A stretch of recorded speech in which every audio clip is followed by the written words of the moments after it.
गुरुदेव महेश्वरा गुरु साक्षात परब्रह्म तस्मै श्री गुरवे नमः। आज गुरुपौर्णिमेच्या विशेष दिनी व्यासपीठावर बसलेले आणि व्यासपीठाच्या समोर बसलेल्या माझ्या सर्व गुरुजनांना मी सविनय प्रणाम करतो आणि सर्वांना हार्दिक शुभेच्छा देतो।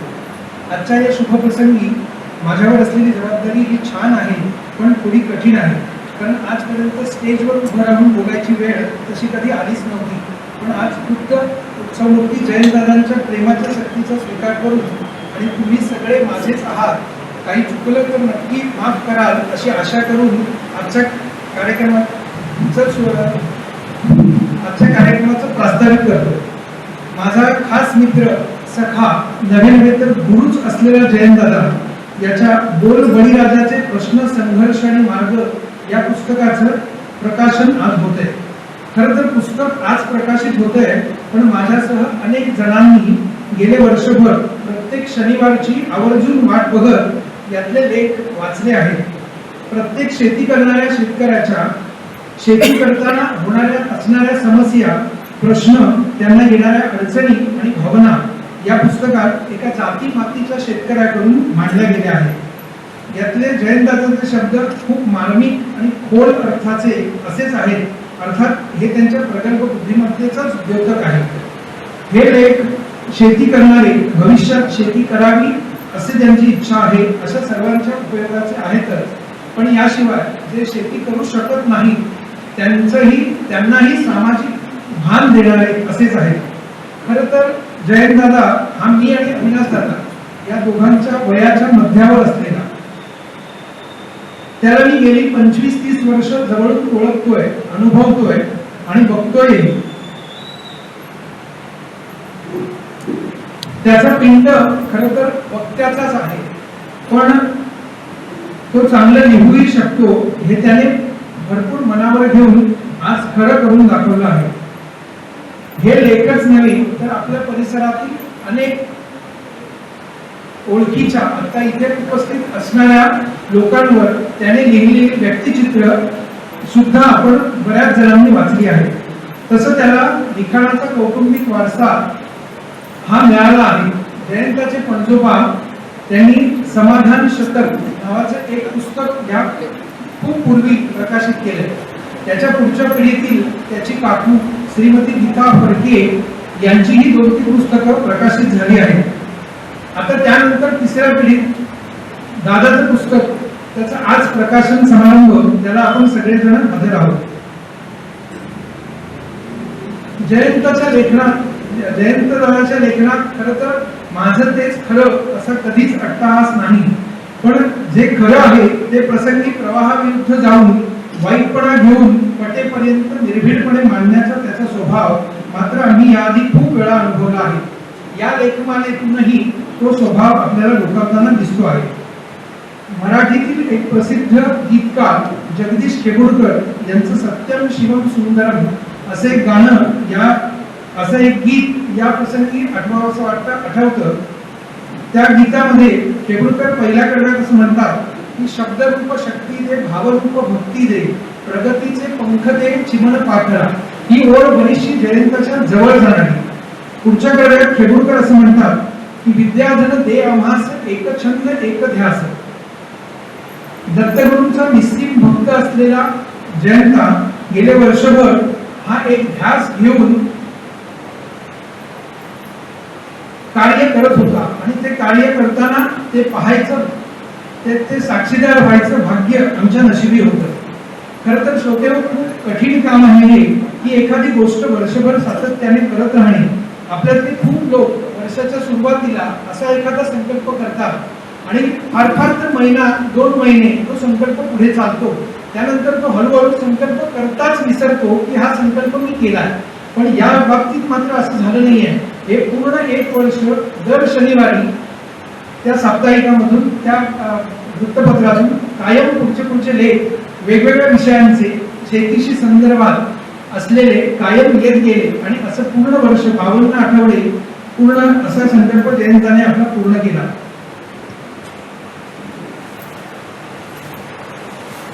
तो लेख लिहिताना अजून एक असा विचार मनात आला की प्रत्येक शनिवारी लेख द्यायचा आहे, म्हणजे त्याचा अगोदर त्या विषयाचा विषय ठरवायचा, त्या विषयाची निवड करायची, त्याचा अभ्यास करायचा, त्याच्यावर विचार करायचा, त्याचं चिंतन करायचं, त्याची मांडणी करायची आणि मग लेखन करायचं.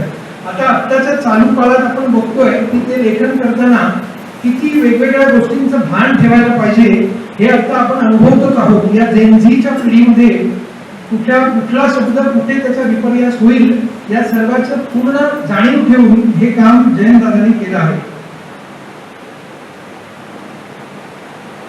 मगाशी म्हटलं तसं त्याच गीतात जगदीश केळुरकर पुढे असंही म्हणले की कलागुणी बुद्धिमंत हो आम्ही नीतिवंत, कलागुणी बुद्धिमंत, कीर्तीचा कळस जाय उंच अंबरा.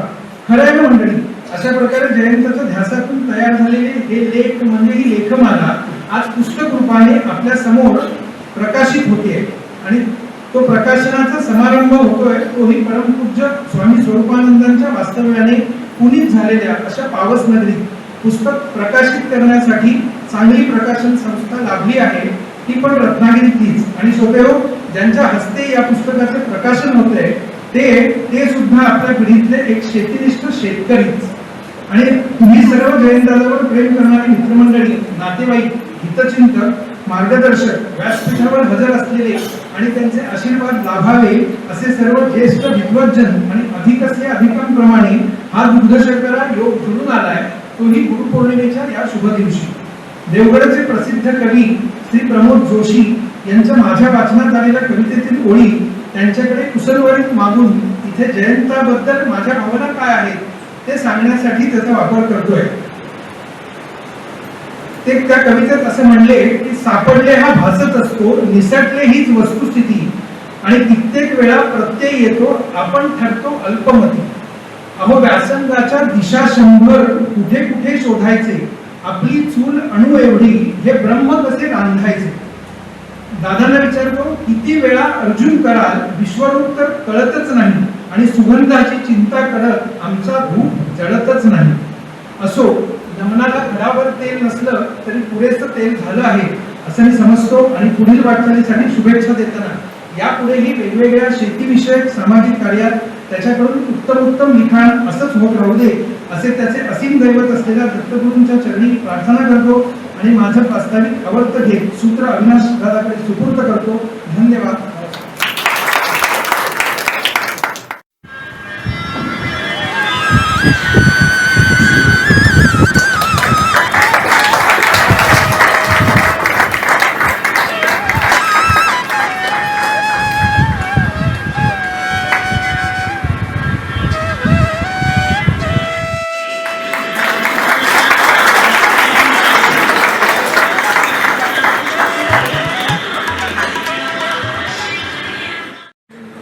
चक्रंगलाभूषणार्थं श्रीपादराजं शरणं.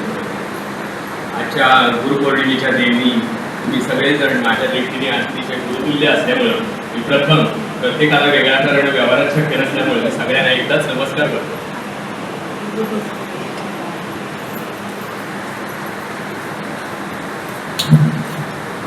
मला माहिती आहे की खरं तर माझा पिंड बोलणाऱ्याच आहे, पण आता अशी परिस्थिती आहे की भरून आलाय की मी काय बोलू आणि काय नको असा प्रश्न पडलाय. ही आयुष्यात क्वचित येणारी वेळ माझ्यावर आली आहे. खरं तर इथे व्यासपीठावर असलेले आजच्या कार्यक्रमाचे अध्यक्ष आणि माझे मित्र विनोद प्रभुदेसाई हे मी इथे कित्येक वर्ष अगदी जवळून पाहतोय आणि एका फोनमध्ये लगेच होय म्हणणारे कुठचाही आढावेळा न घेता असे माझे मित्र आजच्या पुस्तकाच्या प्रकाशनाला उपस्थित राहिले हे माझं भाग्याचं असतं. त्याचबरोबर पहिल्या प्रयत्नातच कोणकर काकाने होय म्हटल्यामुळे माझी इच्छा म्हणा किंवा हौस म्हणा सहज शक्य झाली. ते प्रमोद काका कोणकरही माझ्या दृष्टीने अतिशय महत्वाचे आहे. शिरीष काका आणलेली तर वर्षभर पाठपुरावा करून म्हणा हवं तर, पण ही लेखमाला माझ्याकडनं लिहून घेतली किंवा फार त्यांना त्रास दिला नाही. मी अतिशय कमी वेळात कमी कालावधीत मला सांगून सुद्धा मी ती वेळेवर दर आठवड्याला त्यांच्या हातात शनिवारचा लेख बुधवारीच पडेल अशी व्यवस्था करणे इतपत वेळेवर काम केलं आहे. माझ्या आयुष्यात शेती ही जीवन पद्धती आहे हे मनावर ठसवणारे जसे माझे आजी आजोबा आहेत त्यांच्या पाठोपाठ जर कोणी असतील तर ते फडके डॉक्टर आहेत. की त्यांनी आयुष्यात असे माझ्यावर संस्कार केले की शेती हा आपला व्यवसाय नाहीये तर ती आपली जीवन पद्धती आहे. हे एकदा मनाने स्वीकारलं ना की शेती कोणालाच कठीण वाटणार नाही. ते माझे एका अर्थाने आजी आजोबांच्या पाठोपाठ शेतीसाठी पाठबळ देणारे असे माझे फडके डॉक्टर या व्यासपीठावर उपस्थित आहे. माझ्या आयुष्यात ज्यांच्या सगळ्या गोष्टींचा मी माझा गुरु समजतो असे रानडे डॉक्टर, जे कला क्षेत्रातले असू दे, लेखन क्षेत्रातले असू दे. आता सवयी लावताना त्याला म्हणाले, मला म्हणाले कापूर घातलायस ना, मी तुला सांगितलं होतं. ही गोष्ट जवळजवळ 25 वर्षापूर्वीची आहे की कापूर वातीवर कापूर जर असा टाकला ना की दीपप्रज्वलनाला रुची होणार नाही.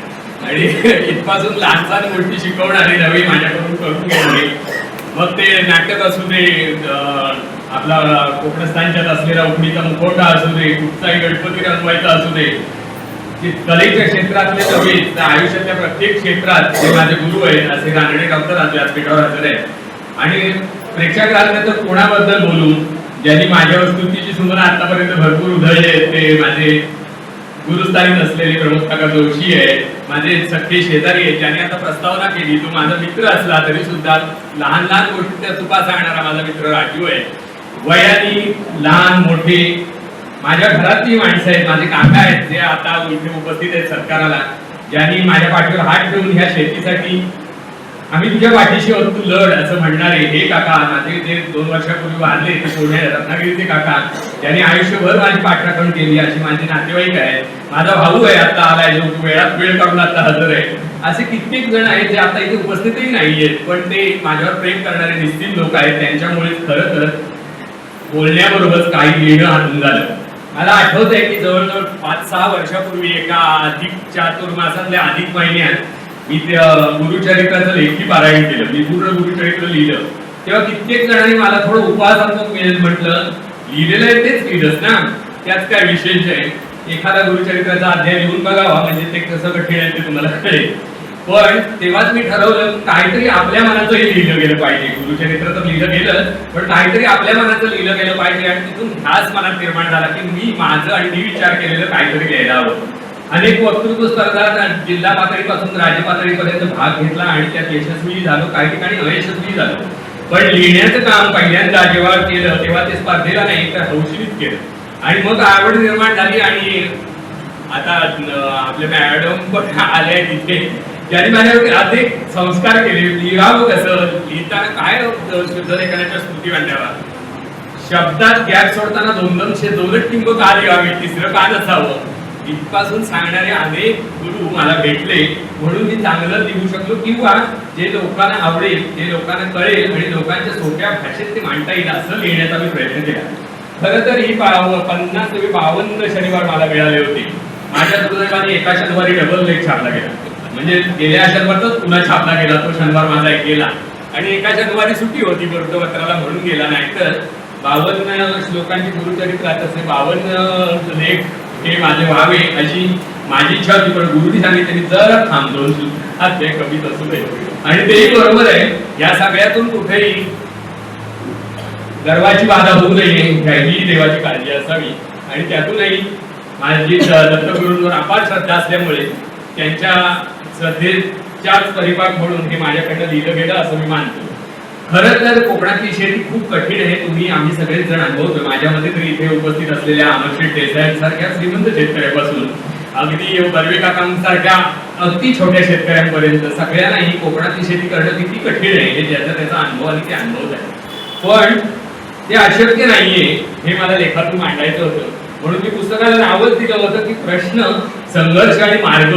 म्हणजे फक्त रडगाणं गायचं नाहीये मला, अंधर माकडं असताना सुद्धा काय करू शकतो आपण हेही मी एका लेखात मांडलंय. आणि रानडे डॉक्टरांनीच एका ठिकाणी मांडलेला गवताचा मुद्दा की कोकणात काहीही नसलं तिथे गवत उगवतं, त्या गवताचंही काहीतरी आपण करू शकतो, हेही लेखाचे विषय झाले.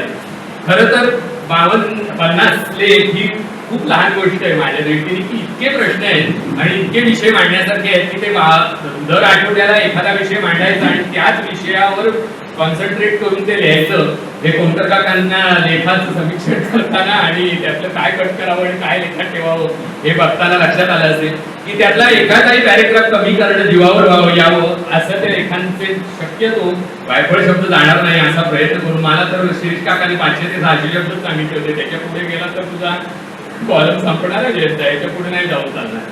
त्यामुळे मर्यादित राहून जसं 10 मिनिटात स्पर्धेत बोलायला मी शिकलो तसं मर्यादित राहून लिहायलाही शिकलो. आणि त्या लिहिण्यातून मला तरी असं वाटतं की कोकणातल्या शेतकऱ्याचे लहान लहान प्रश्न नव्हे, त्याच्या जीवनाचे लहान लहान मार्ग मी मांडण्याचा प्रयत्न केलाय. अजूनही खूप संधी मिळतील आयुष्यात, पण पहिली संधी असते ना ती माणूस कधी विसरू शकत नाही. शिरीष काकांमुळे ती मला संधी मिळाली, कोणकर काकांमुळे ती प्रकाशित झाली, आणि माझ्या गुरुतुल्य असलेल्या तुम्ही सगळ्यांमुळे ती आता सगळ्यांच्या समोर पुस्तकाच्या रूपाने आली. खरं तर पुस्तक लोक उघडून किती वाचतील हा प्रश्न माझ्या सकट, माझ्या घरातल्यांसकट सगळ्यांना आहे. तुम्ही पुस्तक प्रकाशित करताय हे बरोबर आहे, पण खरोखर पुस्तक लोक उघडून वाचणारे किती आहे? कोणकर काकांनी आता ते ई-बुक स्वरूपात सुद्धा आणलंय. गुगललाही ते मिळू शकेल अशी व्यवस्था केली आहे. माझ्यावर प्रेम करणारे लोक जसे लेख वाचतात तसे ते पुस्तकही घेतील, पण ज्यांनी ते पुस्तक वाचायला हवं किंवा माझ्या पुढची पिढी किंवा जी खरंच कोकणात आपलं घर चालू राहावं म्हणून राहणारे त्यांनी ते केव्हा तरी वाचावं अशी मनापासूनची इच्छा आहे. म्हणून जवळपासच्या सगळ्या ग्रंथालयात ते पोहोचेल अशी मी व्यवस्था करणार आहे, शाळेत पोहोचेल अशी व्यवस्था करणार आहे. आणि विश्वनाथ पाटील माझे पोलीस पाटील संघटनेचे जिल्हाध्यक्ष आणि तालुक्यात जिल्ह्यात राज्याचे आता खजिनदारी उपस्थित आहे. खरं तर पाटील साहेबांना माहिती आहे की त्यांना माझा जमावर तेवढा वापर करता आला नाही. तसंच मी तुम्हालाही सगळ्यांना सांगतोय की माझा जमेल तेवढा वापर जिथे करता येईल तिथे केला, तर हेच लेखाचे विषय जे 500 शब्दात मांडले गेलेले आहेत ते एका एका तासात बोलण्यासारखे आहेत. आणि तो माझा खरं तर पिंड आहे की मी तेच विषय अधिक स्पष्टपणे आणि लोकांना समजेल, त्यातही मुलांना समजेल अशा भाषेत मांडू शकणार आहे. आणि खरं तर ती पुस्तकाच्या मागची कल्पना आहे की ते शेवटपर्यंत जावे. फडके डॉक्टरांची ही मूळ कल्पना आहे. जेव्हा पहिले 15-20 लेख छापून आले तेव्हा डॉक्टरांनी मला घरी बोलवून सांगितलं की याचं पुस्तक झालं पाहिजे. ते मला इतकं हास्यास्पद वाटलं की माझं लेखांचं पुस्तक होईल आणि ते कोणी वाचेल किंवा ते छापलं जाईल ही कल्पनाच म्हणजे मला कमी कल्पनेपेक्षा भारी कल्पना वाटली. पण जेव्हा ते लेख संपत आले, शेवटचे 2 महिने उरले, तेव्हा खूप जणांचे त्याविषयी फोन आले आणि ते जो तो मला म्हणायला लागला ते पुस्तक कधी करणार आहे. दुर्दैवाने असं झालं की पुढचे पहिले 2-3 महिने त्याचं करावं की न करावं, खरंच पुस्तक व्हावं का ह्याच्यात गेले. नंतर कोणकर साहेबांकडे गेलं, त्याचं छोटंसं आजारपण आलं, माझं सीझन आला, माझे फिल्म आणि ते पुस्तक पुढे जाऊन गुरुपौर्णिमेचाच मुहूर्त देवाच्या इच्छेने होता, त्यामुळे ते आज छापून प्रकाशित झालं. कोणकर साहेबांनी अविश्रांत मेहनत घेतली. मी त्यांना खूप त्रासही दिला, मला असंच हवं आहे, मला तसंच हवं आहे, असाच टाईप हवा, असाच फॉन्ट हवा. पण त्यांनी कधी कटकट किंवा त्रास वाटून न घेता माझ्यावरच्या प्रेमापोटी ते अतिशय कमी कालावधीत मला छापून दिले. प्रमोद काका जोशी एक छोटीशी कविता माझ्या या पुस्तकावर प्रकाशित झालेल्या करणार आहे, केलेली आहे, ती तुमच्यासमोर सादर करणार आहे. पण त्या कवितेपेक्षाही आणि ह्या लेखांपेक्षाही तुमचं सगळ्यांचं प्रेम खूप मोठं आहे याची मला जाणीव आहे. आणि त्या प्रेमात उत्तरदायी होणं मला कठीण आहे, मी कृतज्ञ आहे. माझे खरी तर परीक्षक म्हणाल ना तर पहिल्यांदाच लेख झाला लिहून की पहिल्यांदा मी राजूला वाचून दाखवायचो किंवा माझ्या बायकोला वाचून दाखवायचो. हे बघणार आहे, हे नकोय, हे कशाला हवं याच्यात, असे अनेक अभिप्राय मी ऐकलेत आणि त्याच्यानुसार सुधारणा केली. कारण असं आहे की आता कोणीतरी म्हणाल की एखाद्या शब्दाने माणूस दुखावला जातो, माझे 100 शब्द मग ते पुसून काढायला कठीण होतात. जिजामाता कृषीभूषण पुरस्कार मिळालेल्या शैला काकू माझ्यासमोर बसल्या, लहान लहान मुद्दे मी त्याला विचारले, त्यांच्या हाताखाली मी तयार झालोय. अशी अनेक माणसं आहेत, वसंत काका फडके आहे, सतीश झालाय, खूप लोक आहेत ज्यांनी मला लहान लहान गोष्टी समजावून सांगितल्यात, माझ्याकडून करून घेतल्यात, मी बघितल्यात. माधव काका आहे, आयुष्यातल्या अशी कुठची वेळ नाही किंवा कुठची पायरी नाही जी मी कोणाकडून काहीतरी शिकलो नाही अशी. त्या शिक्षणाचा काहीतरी शब्दात रूपांतर व्हावं याचा परमेश्वराची इच्छा होती, म्हणून ते झालंय. तुमच्या प्रति मी सगळ्यांप्रती कृतज्ञ आहे. तुम्ही मुद्दाम आवर्जून आपला अतिशय बहुमूल्य वेळ काढून ह्या तासाभराच्या कार्यक्रमासाठी खूप लांबून आलाय. पण हेच प्रेम माझ्या त्या पुस्तक रूपांनी सर्वदूर पोहोचावं यासाठीही तुम्ही तेवढाच प्रयत्न करावा अशी मी तुम्हाला विनंती करतो. आणि माझे लेखक म्हणून असलेले 2 शब्द संपवतो. जयंतराव राहू दे, त्याला कुठेही जयंतराव होऊन देऊ नका. आणि पुढच्या बोलणाऱ्या दोघांना विनंती करतो की माझं कौतुक करण्यापेक्षा त्याच्या पुस्तकाच्या विषयावर बोला, ते जास्त महत्वाचं आहे. धन्यवाद.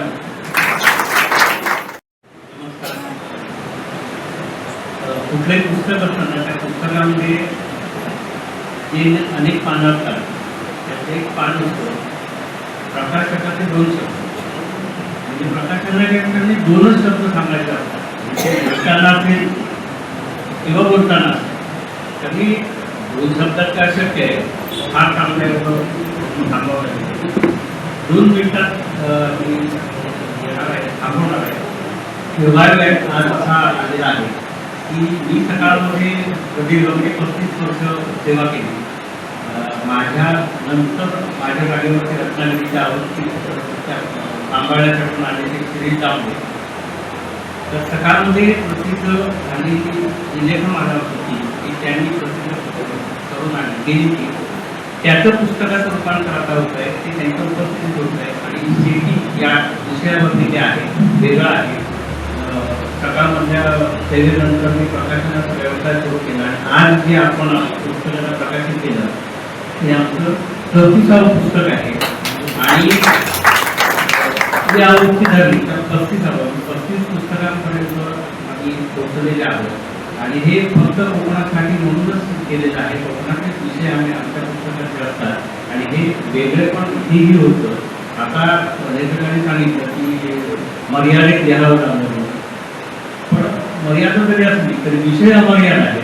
त्याच्यामुळे त्यांनी असंही सांगितलं की मला असं बोलायची वेळ पहिल्यांदाच आलेली आहे, तर ते सातत्याने अशी वेळ येऊ आणि अशा पद्धतीचे कार्यक्रम सातत्याने होऊ आणि अशाप्रकारे वस्तुस्थिती करावं. आणि त्यांनी जे सगळं लिहिलेलं आहे ते वस्तुस्थिती मांडणार आहे, चांगलं आहे. निवृत्तीपर किंवा वाईट आहे, काही चांगलं होणारच नाही. कोकणातली स्थिती म्हणजे घाटावरचे लोक आपण मुद्दामच म्हणतो की ते कोकणाकडे किंवा कोकणाच्या शेतीकडे तसं तुच्छतेने बघतात. कारण वरच्या एकरच्या आणि हेक्टरमध्ये जे जमिनी असतात आपल्याकडच्या गुंठ्यामध्ये बघायच्या असतात, कारण ती मर्यादा त्याला आहे किंवा अनेक कारणामुळे. त्यामुळे साहजिकच कसं आहे की इथली जी माती आहे, जी शेती आहे ती या भागापुरती मर्यादित आहे. पण हीच माती हापूस जगभरामध्ये पोहोचवते, इतकं त्या मातीचं महत्व आहे. मग हापूस जर जगभर पोहोचत असेल तर त्याच पद्धतीने इतर उत्पादनं सुद्धा जगभर पोहोचू शकतात अशी त्याची क्षमता आहे. अनेक लोकांनी आता शेती सोडून दिलेली आहे. त्याला कारण अनेक आहेत. या कारणांचा सगळा उहापोह या पुस्तकाच्या मध्ये झालेल्या आहे. वातावरणाचा आणखी अनेक बदललेलं वातावरण, अशा अनेक गोष्टींचा उहापोह त्याच्यामध्ये केलेला आहे. पण त्यावरही मात आपल्याला करायला पाहिजे आहे, कारण शेतीशिवाय दुसरं काहीच होऊ शकत नाही. बाकी सगळ्या गोष्टी शेती शेतातनं शेतकऱ्याने काहीतरी पिकवलं नाही तर आपण रोजचं खाणार काय, सगळी गडबड गोळ नसेल तरीही जगण्यासाठी आवश्यक असलेलं अन्न हे शेतकरी तयार करत असतो. मग त्याचे अनेक वेगवेगळे प्रकार आहेत. तर ते करत असताना आपण शेती सोडून देऊ नये. कितीतरी प्रकार म्हणजे नोकऱ्या, व्यवसाय याच्यासाठी मोठ्या प्रमाणावर त्यामध्ये स्थलांतर होत आहे. शाळा ओस पडत आहे, शाळा बंद पडत आहेत, कारण काही लोकवस्ती कमी झालेली आहे. आपला जिल्हा असा आहे की आपला आणि सिंधुदुर्ग की मतदारांची संख्या वर्षानुवर्ष बदलत नाही, कमीच आधी तर कमीच होते, वाढतच नाही. कारण त्या प्रमाणावरती झालेलं स्थलांतर आणि हे स्थलांतर अशासाठी आहे की शेतीमध्ये आपल्याला उत्पन्न मिळत नाही आणि पण शेतीमधलं उत्पन्न मिळत नाही हा एक समज पसरवलेला आहे, तो गैरसमज आहे. हे दूर करायचं काम जनतासारख्या शेतकऱ्यांनी केलेलं आहे आणि ते त्याचे यातून मांडलेलं आहे. हा एकच लेखक नव्हे तर प्रत्येक व्यक्तीकडे काही ना काहीतरी देण्यासारखं लिहिण्यासारखं असतं. शेतीमध्येच प्रयोगाचा भाग आहे. अनेक इतरही गोष्टी आविष्कार असतात आपल्या मनातले मतांचे, तर तेही लोकांनी प्रकट व्हावं या निमित्ताने. आम्हीच प्रकाशित करू असं नाही, प्रकाशन काय आमच्याकडे करायला पाहिजे त्याचा भाग नाही. पण जर आवश्यकता काही असेल तर आम्हीही सातत्याने अशा तऱ्हेने पुढे येणाऱ्या लोकांना निश्चितपणे मदत करू. याच्या पुढच्या आणखी अनेक पुस्तकांसाठी मी शुभेच्छा देतो. ज्यांच्या प्रेरणा देऊन त्यांच्याकडून लिहून घेतलं ते श्री दामले सर. नमस्कार. जयंताचे सर्व प्रेमी जन ते कौतुक करणारे सर्व आणि व्यासपीठावरचं मी नंतर मुद्दाम प्रत्यक्ष शेती करणारे आणि शेती करून असताना मला बोलायला सांगू नको अशी मी त्याला विनंती केली होती, पण त्याने काही ऐकलं नाही. त्यामुळे आता मी ते पार पाडतो. त्या सर्वांची क्षमा मागतो. दोन्ही डॉक्टर असू जयंत, विनोद असू दे, प्रत्यक्ष शेतीत अनुभव घेऊन जे शेती जगले त्यांच्या समोर शेतीवरती मी कधी माती चिखलात पाय न घातलेलं ते बोलावं यासारखा विरोध नाही. पण हल्ली पत्रकार बरेच कळत नकळत विनोद करत असतात. त्याचा एक वेग फक्त डबल लागला.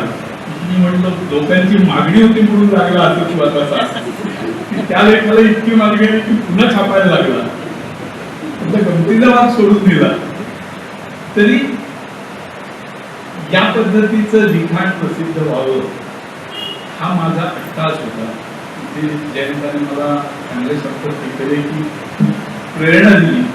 प्रेरणा वगैरे काय नाही. माझं म्हणणं असेल की संपादकीय काम करणारा पत्रकार हा प्रत्येक गोष्टीत तज्ञ असतो असं नसतं. लोकांची एक समजूत असते, सगळ्या गोष्टी त्याला कळतात आणि काही वेळा हितसंबंध बातमी यावी हल्ली तीही गरज पडली नाही सामाजिक हेल्लीमुळे, पण त्याला बोलावतात. तसं नसतं. तर ज्या क्षेत्रात जो उत्तम काम करतो, ज्या क्षेत्रात तो उत्तम स्वतः तज्ञ आहे, अनुभव जाणकार आहे, त्याच्याकडून चांगलं लिहून घेणं हे चांगल्या संपादकाचं काम आहे असं मी मानतो. त्यामुळे कोणकर साहेबांकडून पुढे 4 झाल्यानंतर मी गेलो तर माझ्या कारकिर्दीमध्ये किमान साधारणपणे 6 ते 7 सदर एका वर्षात, अशी 7 ते 8 वर्ष म्हणजे साधारणपणे 56-57 लोकांकडून मी सदर लिहून घेतलेली आहे. त्यासाठी लोकांच्या मानगुटीवर बसायला लागतं, त्रास द्यावा लागतो, कधी वेळोवेळी दिवसावं लागतं. पण चिपळूणमध्ये माझ्या एका मैत्रिणीने याच्यावर उल्लेख करताना राजाभाऊ बर्वे म्हणून त्यांचं पुस्तक प्रसिद्ध झालं, कोकणातल्या तीर्थाल व्यक्तिमत्वावर त्यांनी लिहिलं. तेव्हा त्यांनी सांगितलं की साधारण विक्रम वेताळमधला जो वेताळ असतो तशी याची अवस्था आहे. त्यामुळे एकदा जर होय म्हटलं तर त्याच पद्धतीने पाठपुरावा होईल हे लक्षात ठेवा. माझं सुदैव असेल की जयंतासाठी असा खरंच पाठपुरावा करायला लागला नाही. त्यांनी सांगितलं ते खोटं नव्हे. पण दुसरा लेखक माझ्याकडे प्रसाद जोग म्हणून आणि प्रकाश देशपांडे म्हणून 2-2 वर्ष लिहिली, पण त्यांचा लेख आधी तयार असायचा. असो, मुख्य मुद्दा काय की माझी अडचण अशी आहे की जयंतांनी सांगितलेलं आहे माझं कौतुक करायचं नाही. आता त्याच्यात त्याला मी नकोय. आता ज्ञानेश्वर तुकोबा आपली परंपरा आहे असं तर ज्ञानेश्वर सगळ्यांना माऊली म्हणून वाटतात. आम्हाला पत्रकारांना त्या सगळ्यांना माऊली वगैरे म्हणणं झेपत नाही, शक्य नसतं ते इतकं मऊ राहणं. त्यापेक्षा नाठाळाच्या माती आणि काठी म्हणणारा तुकाराम आम्हाला जास्त जवळचा वाटतो.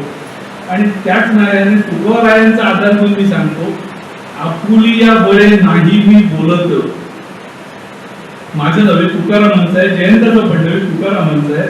आपुलिया बळे नाही मी बोलत, सखा भगवंत वाचा त्याची. जयंताचे साध्य सांगतो की हे मी नव्हे, आम्ही आहोत. तर वाचा त्याची इथे फक्त बदल करून मी एवढंच खालची ओळ बदलली, सखा बळीराजा वाचा त्याची. संपूर्ण बळीराजाच्या ज्या समस्या आहेत या बळीराजांच्या वतीने मी बोलतोय. जयंताची जी मी आम्ही इथपासूनची जी सर्व आहे ती मला सांगायचं असं नाही, पण चांगलं असेल ते मी घेणार. याच वृत्तीने त्याने सर्व लेख लिहिलं. त्याच्या लिखाणाचा आवाका भरपूर मोठा आहे. या सगळ्या शेतीकडे तो अत्यंत सम्यक दृष्टीने बघतोय, हे लक्षात घ्या. आणि त्यासाठी वेळ पडली तर नाठाळाच्या माती आणून काठी अशी जरी नसली तरी त्याने त्याचा उपहास, उपसर्ग, उपभेद, नंतर उपरोध या सगळ्याचा वापर व्यवस्थितपणे केलेला आहे. तपल्या तितक्या मारलेल्या आहेत. त्यातल्या 1-2 आम्हालाही पोचले राव म्हणायला पाहिजे. त्याचं कारण असं आहे की खरोखर एसी मध्ये बसून किंवा असलापैकी शेतीच्या ह्याच्यात गाड्या फिरवून शेतीची धोरणं वरती बसून आखण्यापेक्षा जो प्रत्यक्ष शेतात काम करतोय, बांधावरती जाऊन काम करतोय, प्रत्यक्ष काम करून घेतोय, त्याचा दांडगा अनुभव लक्षात घेऊन शेतीमधली धोरणं आखली गेली पाहिजे. हे जे महत्वाचं आहे आणि जे आपल्याकडे नेमकं होत नाही त्याच्यावर त्याने व्यवस्थितपणे बोट ठेवलेला आहे. आणि त्यामध्ये मला वाटतं असं की माझ्यासारखे पडत पडली, कारण नसताना शेतीवर मला बोलायला सांगतो त्यांचाही समावेश आहे. पण त्या टाकल्या, त्या टिचक्या, त्या टपल्या हे सगळं अत्यंत आवश्यक होतं. नाठाळाच्या माती हाणू काठी हे खरं तर पत्रकारांचंही ब्रीफ पाहिजे, पण दुर्दैवाने हल्ली पत्रकारांच्या हातातली काठी सत्यातली जेव्हा वाजवतो तेव्हाच असते. उरलेल्या वेळी आपली काठी तो काही चालवत नाही. असं असताना जयंतासारख्याने त्याच्यात भले अगदी जरा नाजूक चिमटे काढलेले असतील, रेशमी चिमटे काढलेले असतील, असं लिखाण वाचलं की आम्हालाही बरं वाटतं ना, आम्हाला लिहिता येत नाही हे आले बरं झालं, तिथून तिथे पोहोचलं. जयंतांश त्याच्यामध्ये आंब्यावरती 6 ते 7 लेख आहेत. म्हणजे अगदी आंब्याची नर्सरी कलम बनवण्यापासून ते पुढे अगदी काढणी पश्चात आणि पाठवण्यापर्यंत, मार्केटिंग पर्यंत, शिवाय तिथं प्रत्येक गोष्टीला भातशेती तर आहेच आहे, पण ह्या सगळ्याचा विचार करताना त्यातला तपशील जो आहे, माझ्यानंतर विनोद प्रभुदेसाई बोलणारे किंवा डॉक्टर बोलणारे, त्यामुळे त्याबद्दलचा तपशील आणि मी सांगेन माझा अर्थान उघडं पडणार नाही. आपल्याला काय कळत नाही एवढं मला कळतं, त्यामुळे मी त्यात शिरणार नाही, त्याची खात्री बाळगा. पण त्याच्या लिखाणाची वैशिष्ट्य काय पुन्हा सांगतो. शेतीकडेच अत्यंत सम्यक दृष्टीने होलिस्टिक अप्रोचने तो बघतो. म्हणजे शेती एके शेती, भात एके भात, आंबा एके आंबा, तो सुद्धा हापूस, तो सुद्धा अमुक असं नाही, याचा सर्वंकष विचार तो करतो. त्याच्या प्रत्येक अनुभवाची जोड आहे त्या सगळ्याला. 30 वर्ष या मातीत उभा राहून तो राखतोय, यात त्याने प्रयोग केलेले आहेत, अनुभव घेतलेले आहेत, त्याची गणितं मांडलेली आहेत. त्याच्या विचारामध्ये अजिबात भाबडेपणा नाही. कोकणातला शेतकरी, कोकणातलं निसर्ग सौंदर्य, कोकणात होमस्टे, नदी, त्याचा परिसर, ह्या सगळ्याकडे एका अत्यंत रोमॅन्टिसिझमच्या पद्धतीने बघितलं जातं. त्यातली जी रील्स असतात हल्लीच्या काळातली, त्याला कुठे तोटाच नाही. त्याच्या इतकी भ्रामक कोकण बद्दलची समजूत कोणीच करून दिलेली नाही. जयंताचं कुठेही भ्रामकपणा नाही, कुठेही भाबडेपणा नाही, रोमॅन्टिसिझम नाही. आणि मी त्याला याबद्दलचं सदर लिखाण स्पष्टपणे सांगितलं होतं की असलं जर तुझ्या लेखाला तर मी बाजूला ठेवेन, तुला ललित लिहायचं असेल तेव्हा ललित लिही. मी त्याचा दोन्ही वरचा लेख बाजूलाही काढून ठेवला होता असं मला आठवतंय. अतिशय सुरेख लेख आहे. पण दोन्ही कुटुंबाला मिळणं किंवा आजच्या मुलांना न मिळणं ही शेतकऱ्याची समस्या नाही. आपल्याला शेतकऱ्याचं रखरखीत वास्तव उभं करायचंय. त्यामुळे तिथे त्याने कुठेही कसर सोडलेली नाही. आणि त्याने ते सांगितलं, मी चांगलं बोलतो. तुमचा आत्मा एखाद्या गोष्टीत असतो ना, तेव्हा तो माणूस जे बोलतो, मग तो साधा बांधावरचा शेतकरी सांगू दे त्याच्या भाषेत, किंवा आणि अत्यंत विद्वान माणूस सांगू दे, त्याचा जेव्हा तो स्वतः म्हणून बोलत असतो तेव्हा ते सगळं उत्स्फूर्तपणे येत असतं. त्याला अभ्यासाची जोड मिळाली की संपूर्ण ते अत्यंत विद्वत्तापूर्ण, खरं आणि त्याचा प्रत्यक्ष अनुभवातून आलेलं असतं.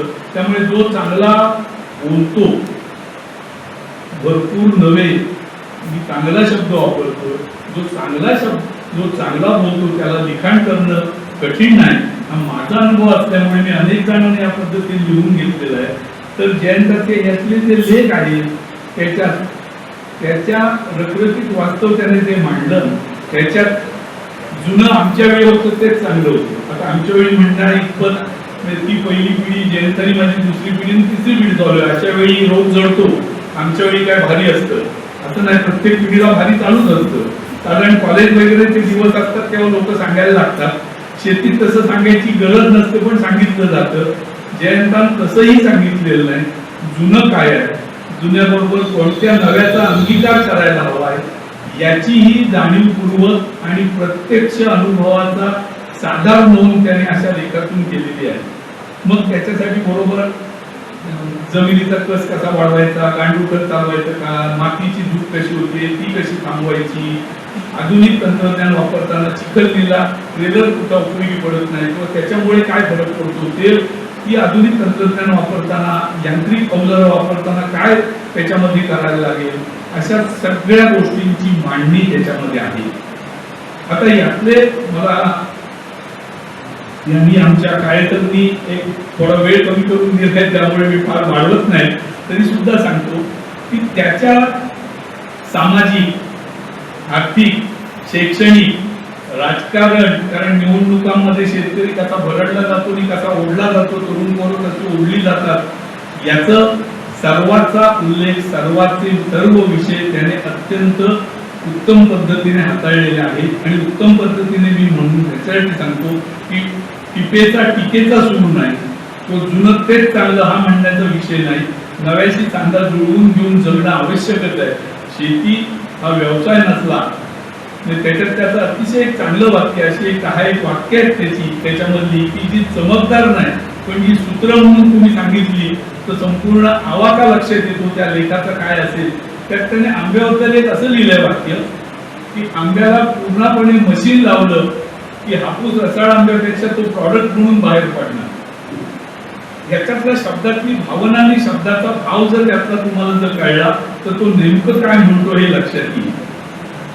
ही दृष्टी, ही त्याच्यामधली भावना आणि हा त्याच्यामध्ये असणारा आत्मा जो आहे तो जर त्या लेखनात पुरेपूर उतरला असेल तर ते लेखन सगळं सुधारणार आणि त्या लेखनाला तत्कालिक नव्हे तर अक्षर नाही अशी अक्षर असल्याची असली त्यामुळे त्याचं पुस्तक निघालं यात मला काही विशेष वाटत नाही. ते पुस्तक काढणाऱ्या कोणकर सरांचं मी अभिनंदन करतो, त्यांचे आभार मानतो, कारण असं कठीण असतं.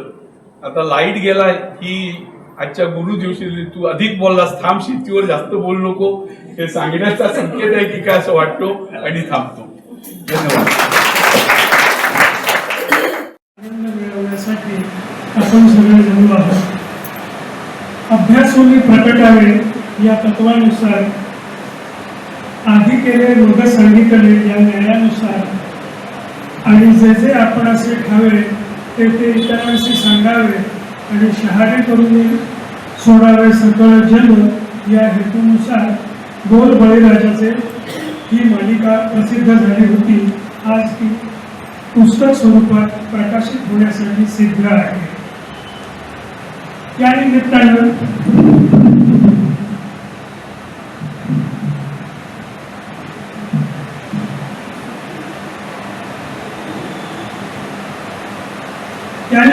एका सर्वमान्य लेखकासमोर एका सर्वसामान्य कवीला काय वाटतं ते सादर करण्याची मी हिंमत करतो आहे. आणि गुरुपौर्णिमेच्या दिवशीच गुरुवंदनेची संधीही घेतो आहे. माती ऐकते ध्यान देऊनी कृतार्थ बळीराजाचे बोल. माती ऐकते ध्यान देऊनी कृतार्थ बळीराजाचे बोल. कारण त्याच्या उरात असते पाऊस नसला तरीही ओल. कारण त्याच्या उरात असते पाऊस नसला तरीही ओल. जयंतरावांचं हे एका दिवसाचं चिंतन नाही, बारमाही संवाद असे हा. बारमाही संवाद असे हा नांगरण्याशी रुजण्याचा. बारमाही संवाद असे हा नांगरण्याशी रुजण्याचा, आणि घामाला पाऊस समजून 12 महिने भिजण्याचा. घामाला पाऊस समजून 12 महिने भिजण्याचा. हाताच्या घड्या होत्या त्या सुटल्या आणि त्याचा टाळीसाठी वापर होऊ शकतो हे कळलं आणि बरं वाटलं. हे लेखन म्हणजे काय आहे माहिती आहे का? हेच ठेवून आपुल्यापाशी, हेच ठेवून आपुल्यापाशी मलम लावणारे हे लेख. हेच ठेवून आपुल्यापाशी मलम लावणारे हे लेख. आणि शून्याकडून अनंताकडे हात जाणारा आले. शून्याकडून अनंताकडे हात जाणारा आले. फडके म्हणजे काय तर सामान्य कामासाठी काढलेला कापडाचा तुकडा. आणि जयंत म्हणजे काय? जयवंत, विजयंत, यशवंत. फडके आणि जयंत एकत्र येण्याचं कारण सांगतो. फडके आधी सुधीर आलं की तिथे 8वा स्वर होतो, आणि फडके आधी जयंत आलं की तिथे प्रतिभेचं घर होतं. तसंच सुभद्रेचा शालू काढून श्रीकृष्णाच्या कापलेल्या गोटावरती फडकं बांधते, तिथे ते फडकं जयंत ठरतं, म्हणून जयंत फडके. फडके सुद्धा जयंत ठरते जखमेवरती कृष्णाच्या. फडके सुद्धा जयंत ठरते जखमेवरती कृष्णाच्या. मग काय होतं? उत्तरांची मग धावे गर्दी जन्माआधीच प्रश्नांच्या. उत्तरांची मग धावे गर्दी प्रश्नाआधीच जन्माआधीच प्रश्नांच्या. वृत्तपत्रातल्या सगळ्याच लेखमालांचं पुस्तक होतं का? दर्जा किंमत कळल्यानंतर पहा मालिका झाली पुस्तकं. दर्जा किंमत कळल्यानंतर पहा मालिका झाली पुस्तकं. आणि कृतज्ञ जो जो असेल तो तो या ग्रंथावर ठेवील मस्तक. कृतार्थ जो जो असेल तो तो या ग्रंथावर ठेवील मस्तक.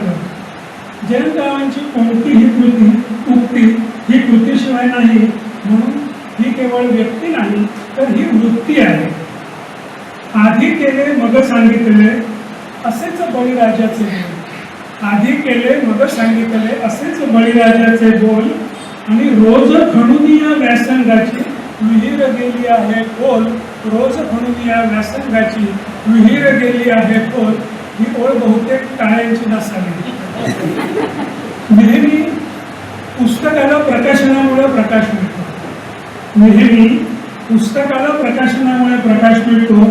आज मात्र या पुस्तकामुळे प्रकाशनाला प्रकाश मिळालेला आहे. म्हटलं म्हणून नको रे. प्रकाश लाभे प्रकाशनाला प्रतिभा लाभे व्यासंगा.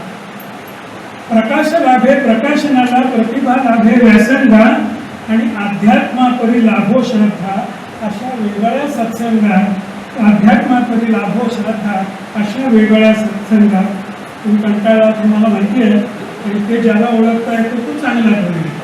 म्हणून शेवटच्या कडव्यावरती येतो.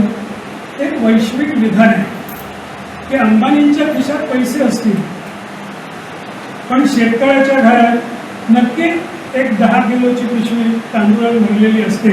आणि म्हणून ते वैश्विक विधान असं आहे की सगळ्यात शेवटी उपाशी मरणारा माणूस तो शेतकरी असतो. शेती होणं मोठी संस्कृती, शेती होणं थोडं तपस्या. शेती होणं थोर मोठी संस्कृती, शेती होणं थोर तपस्या. आणि खिसा जरी का असला निर्धन पोटासाठी नाही समस्या. खिसा जरी का असला निर्धन पोटासाठी नाही समस्या. संपवलं म्हणून तरी काय वाजलं.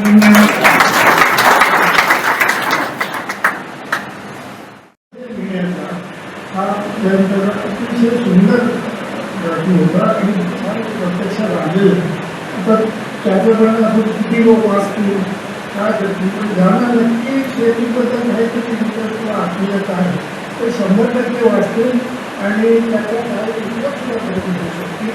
तर बाकी त्याच्याकडे जास्ती काही कमी नाही असं मला वाटत नाही. पण हे लिहिण्याचं धाडस आणि ती शब्दयोजन आणि ते सगळे मांडणी ही फार उत्कृष्ट केलेली आहे. कारण मला स्वतःला खूप आनंद आणि समाधान वाटलं की वर्षातून मी ती गोष्ट लावून धरली होती लिहिली त्याची प्रत्यक्षात आलेलं आहे. आणि त्यामुळे खूप आनंद वाटतो. त्यांना शुभेच्छा देतो आणि त्यांनी आणखीन काय काय ते अध्यात्मिक चांगलं आहे. आम्ही त्याच्यावर आशीर्वाद आहे स्वामीला.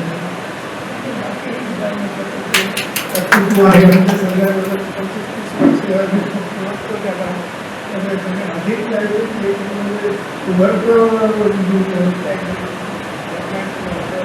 साहित्यिक आपल्या कोरोनाचा बघितच असतो. त्याच्यात लोक भरपूर पण आपले अनुभव विकसित करण्याचा कमी असते. त्याच्यामुळे जी आहे त्याचा अनुभवही आहे.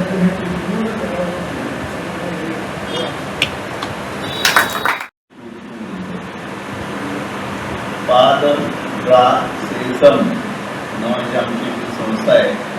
पावस दशक्रोशी ब्राह्मण सेवा संघ. तर त्याच्यात दरवर्षी एक ट्रीप झालं. आम्ही सगळ्यांनी असा विचार केला आणि तो पक्का केला. ते कृषी प्रदर्शन होतं पुण्याला. ते बघायला जावं म्हणून ते गाडी वगैरे करून स्पेशल आम्ही सगळं कृषी प्रदर्शन बघायला गेलो. आणि प्रदर्शन बघितल्यानंतर परत येत असताना नेहमीप्रमाणे एकमेकांच्या ओळखाया पाखाळ्या काढण्यात आपल्या आम्हाला वगैरे चालू होतं. याच्यासाठी वस्तुस्थिती आहे. तर तसं चालू असता असता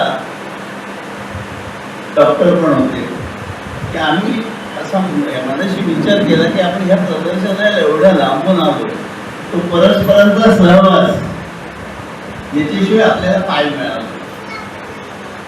कारण ते प्रदर्शन जे होते आणि त्याचे जे विषय किंवा त्याचे जे स्टॉल्स होते ते सगळं आम्ही फिरून बघितले.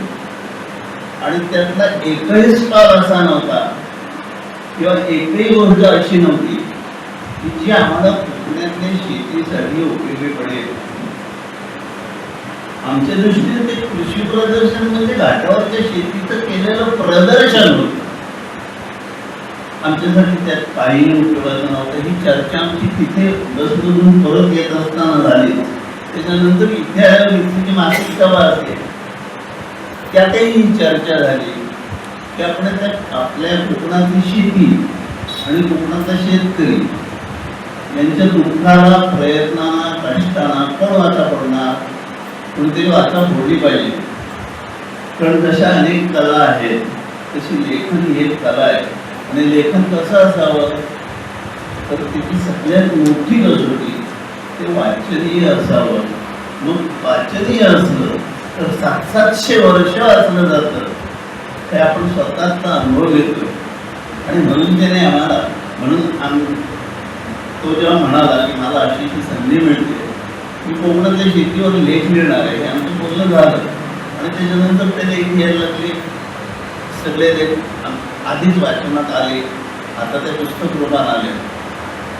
तर ते पुस्तक त्यांचं होत असताना त्याने आणखीन एक कार्य केलं, ते मला लेखक केला. तर मी आता कुठे काही लिहिल्याचं काही पुरावा कोणाशी असणार नाही. बोलतो सगळं करतो, पण लेखन कधी केलं नव्हतं, ते यांच्यामुळे मला करायला मिळालं. आता सगळ्यांच्या आपल्या मनात प्रश्न असतो, हे पुस्तक वाचावं कसं? पण त्याचा शेवटचा एक गुरु म्हणतो ते देतोही मी थांबतो. पुस्तक वाचावं कसं? विकत घेऊ. धन्यवाद.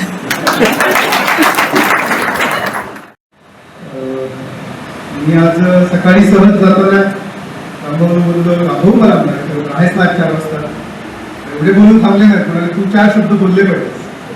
त्या आग्रहाबद्दल म्हणा किंवा जे दादामध्ये त्यांच्या प्रेमाबद्दल म्हणा, इथे बोलतो. आत्तापर्यंत बोललेले सगळे माझ्यापेक्षा वयानं मोठे आहेत, मानानं मोठे आहेत, ज्ञानानं तर त्याहून मोठे आहेत. मी यांच्यातला सगळ्यात छोटा बोलायला उभं राहील. याचं कारण म्हणजे त्यांना सतावत असलेला प्रश्न की हे कोण वाचेल. तर मी काय व्यवसायानं म्हणा किंवा एक गरज म्हणून म्हणा, सध्या मास्तर माझ्यासमोर रोज जेन झी असते, ती वाचत नाही असं समजू नका. जेन ती वाचते, फक्त काय पटेल ते आणि रुचेल ते. कुठलाही तरुण आहे ना सध्या, त्याला पटेल तेच वाचतं. तुम्ही सांगितलं तर मोदी हे करतो ते सगळंच चांगलं आहे, तो म्हणतो नाही हे नाही वाचणार. पण या मोदीच्या ह्या गोष्टी आहेत त्या खऱ्या आहेत असं सांगितलं तर तो वाचायला बघेल. ठीक आहे, तुम्ही तेच लिहिलंय. खरं तर तुम्ही लिहिलंय हे इथल्या माणसाला, म्हणजे इथल्या शेती न करणाऱ्याला, इथल्या शेती करणाऱ्याला परत एकदा विचार करायला लावणारच आहे. ऑलमोस्ट सगळे लेख मी वाचले, पण मला बोलता येत नाही आणि लिहिता जाऊन येत नाही. त्यामुळे मी त्यांना अगदी छोट्या ह्याच्यात नेहमी रिप्लाय करायचो, लेख छान आणि फॉरवर्ड करण्यासारखा असा. तर दुसरे आता त्याच्यात एक ओळ वाढवतो, लेख छान होतेच, पुस्तकही वाचनीय आहे. जयंत दादांबद्दल बोलू नका असं त्यांनी सुरुवातीला सांगितल्याबद्दल त्याचा मी आदर वाटतो. पण तरी न राहता म्हणून एक गोष्ट त्यांच्याबद्दल सांगतो की आपण सगळ्यांनी खरंच त्यांच्याकडनं घेण्यातला गुण जो आहे ते म्हणजे सातत्य. आपण म्हणजे त्याच्यात मला तर जास्त म्हणतो की आपल्याकडे असणारा एक गुण म्हणजे आपण आरंभशूर असतो. आपल्या हातून भरपूर संकल्प होतात पण ते कधीच जात नाही. जयंतदादांनी ती गोष्ट म्हणजे मी आता संघाचा सचिव आहे, त्यांनी केल्यामुळे असेल कदाचित, पण ते 19 वर्ष सलग ब्राह्मण सेवा संघाचे सचिव होते. आणि हे खरंच सोपं काम नाही. हे काय आता सांगतात की ब्राह्मणांसारख्या संघटनेचं सचिवपद 19 वर्ष सांभाळणं हे खरंच सोपं नाही. आणि ते सगळे स्वयंभू देवस्थान असतात. त्यामुळे अशांच्या संघटनेचं त्यांनी 19 वर्ष सातत्याने नेतृत्व केलेलं आहे. त्यामुळे त्याला ही बहुतेक तिथून आलेलं कुठलाही संकल्प कधीच नेण्याचे गुण असेल कदाचित, पण हा गुण त्यांच्याकडे आहे. आणि दुसरा या पुस्तकात किंवा त्याच्या लेखातून जाणवणारा गुण म्हणजे ते टची असतं. आता जे त्या भाषेत सांगायचं तर आत्मपरीक्षण करायला लावणार असतं त्याची. आता त्यांना आत्मपरीक्षण म्हणजे हा शब्द सुद्धा कदाचित आपल्याच्या पुढे लिहिता येईल माहित नाही, तर ते टची असतं त्या भाषेत मी सांगतो. आणि म्हणून तुम्ही काही काळजी करू नका, हे पुस्तक सगळे लोक नक्की वाचतील. आणि अशीच असंख्य पुस्तकं वेगवेगळ्या विषयावर आपण त्यांना ऐकलं आहे बऱ्याच वेळा. त्यांची स्वतःची मतं असतात आणि ती आता सगळं जण म्हणाले तसं की खरं ते माझं हे काय आपण त्याला प्रखरपणे मांडणं हल्ली कमी झालं. त्यात फडके या नावाला सध्या जरा जास्तच कठीण असतं. म्हणजे मी सध्या या फेसबुकवरती एक ऑर्गॅनिक नावाचं पेज तुम्ही कदाचित बघितलं असेल, उत्तर जोशी. त्यांना या जोशी नावामुळे ते खूप टोचतंय. त्यांनी बोललेला प्रत्येक शब्द खरा आहे खरं तर. त्याची प्रत्येक त्यांनी सांगितलेली गोष्ट 100% खरी आहे. तशी ही तुम्ही मांडलेली आहे ती कदाचित बाजू सोडली तर यातल्या सगळ्या गोष्टी अनुकरणीयच आहेत. एवढं बोलतो. तुम्हाला तुमच्या पुस्तकांसाठी शुभेच्छा देतो आणि थांबतो. धन्यवाद. जयंत फडके यांच्या आजच्या या पुस्तक प्रशासनाला या ठिकाणी व्यासपीठावर असलेले सर्वच मान्यवर व्यक्ती, मला नावं माहिती नाही आहे, मी कविवर्य प्रमोद जोशी यांच्यासोबत देवगड बसून आलेला आहे. त्यामुळे या सर्व मान्यवरांना मी आज गुरुपौर्णिमेचा मानाचा मुद्रा करतो आणि उपस्थितांनाही. मला जयंत फडक्यांबद्दल जर सांगायचं झालं तर शेतीतील शेतकरी, प्रगतशील शेतकरी कसा असावा याचं एक ज्वलंत उदाहरण आहे. त्या प्रमोद जोशींसोबत मी रत्नागिरीला अनेक कार्यक्रमाला किंवा कोकणभर कार्यक्रमाला जात असताना ती गेली 3 वर्षापूर्वी जयंत फडके यांची ओळख झाली. आणि मी एक देवगड तालुक्यातील छोटासा, आपला मोठा नाही छोटासा आंबा बागायतदार आहे. आणि शेती हा विषय माझा आत्मीयतेला, म्हणजे माझ्या हृदयात असलेला असा शेती हा विषय आहे. आणि शेतीसाठी मलाही खूप आवड आहे, कारण त्या शेती म्हटल्याच्या नंतर आता कोण एवढं हे करत नाही, कारण त्या शेतकरी असल्यामुळे मला मुली पण देत नव्हतं. मला मग BSc ॲग्रिकल्चर झालेलं, माझं लग्न 2000 जोशीने 2010 साली जमवलं गेलं. तर शेतीविषयी जर सांगायचं गेलं तर आज जे लेख जे मला वाटतं सकाळचे आवृत्ती प्रमुख या ठिकाणी उपस्थित आहेत, अतिशय त्यांनी चांगल्या सुसज्ज पद्धतीने दर्जेदार वाक्य वापरून शेतीतील शेतकरी कशा पद्धतीने प्रगतशील शेतकरी व्हावा, आत्मनिर्भर कशा पद्धतीने बनावा, हा बोल बळीराजाच्या या लेखातून जयंत फडके यांचे प्रगट झालेले आहे. आणि त्यांचे शब्द आणि त्यांचे जी वाक्य रचना होती आणि शेतीबद्दल जी आत्मीयता होती, या ते लेख वाचून माझी नक्कीच आणखी वाढलेली आहे. पुस्तक प्रकाशनाला येते वेळी खरोखर मला आनंद होतो. यापूर्वी मी पुस्तक प्रकाशनाला जोशींसोबत मला वाटतं नारायण R.K. मराठे यांचं पुस्तक प्रकाशन याच मंदिरामध्ये, याच हॉलवरती या ठिकाणी 2 वर्षापूर्वी मला वाटतं आलो होतो. पुस्तक प्रकाशन मध्ये ते पुस्तक पण मी सहज मंदिरात त्यांच्या घरी गेलो तर सहज असं बघितलं. पुस्तक प्रकाशन होण्यापूर्वी पाहणं हे जसं चूक होती, तरी पण पुस्तकाची आवड असल्यामुळे ते मी वाचलं. आणि खरोखरच ते पुस्तक 200 काय तर 400 रुपये जरी असले तरी विकत घ्यावं, परिस्थिती नसली तरी घ्या, कारण त्या पुस्तक वाचनाने मस्तक नक्कीच आपलं सशक्त होईल. आणि या पुस्तक वाचलेलं झालेलं आपलं सशक्त मस्तक हे शेतकरी वर्गातलं पुन्हा समोरही डोकं टेकणारं ते अशक्त बनणार नाही आणि पुन्हा समोर डोकं टेकावं लागणार नाही. हे सशक्त मस्तक करणारं हे जयंत फडक्यांचं हे पुस्तक आहे, ते सर्वांनी वाचावं असं मलाही वाटतं. आणि त्या ठिकाणी जास्त काय नाही, मला सहज असं बोलण्याची संधी दिली त्याबद्दल मी आयोजकांचं, जयंत फडक्यांचे आभार मानतो. धन्यवाद. पुस्तकाचा प्रकाशन सोहळा आणि ई-बुक प्रकाशन सोहळा संपन्न झाला असं जाहीर करतो.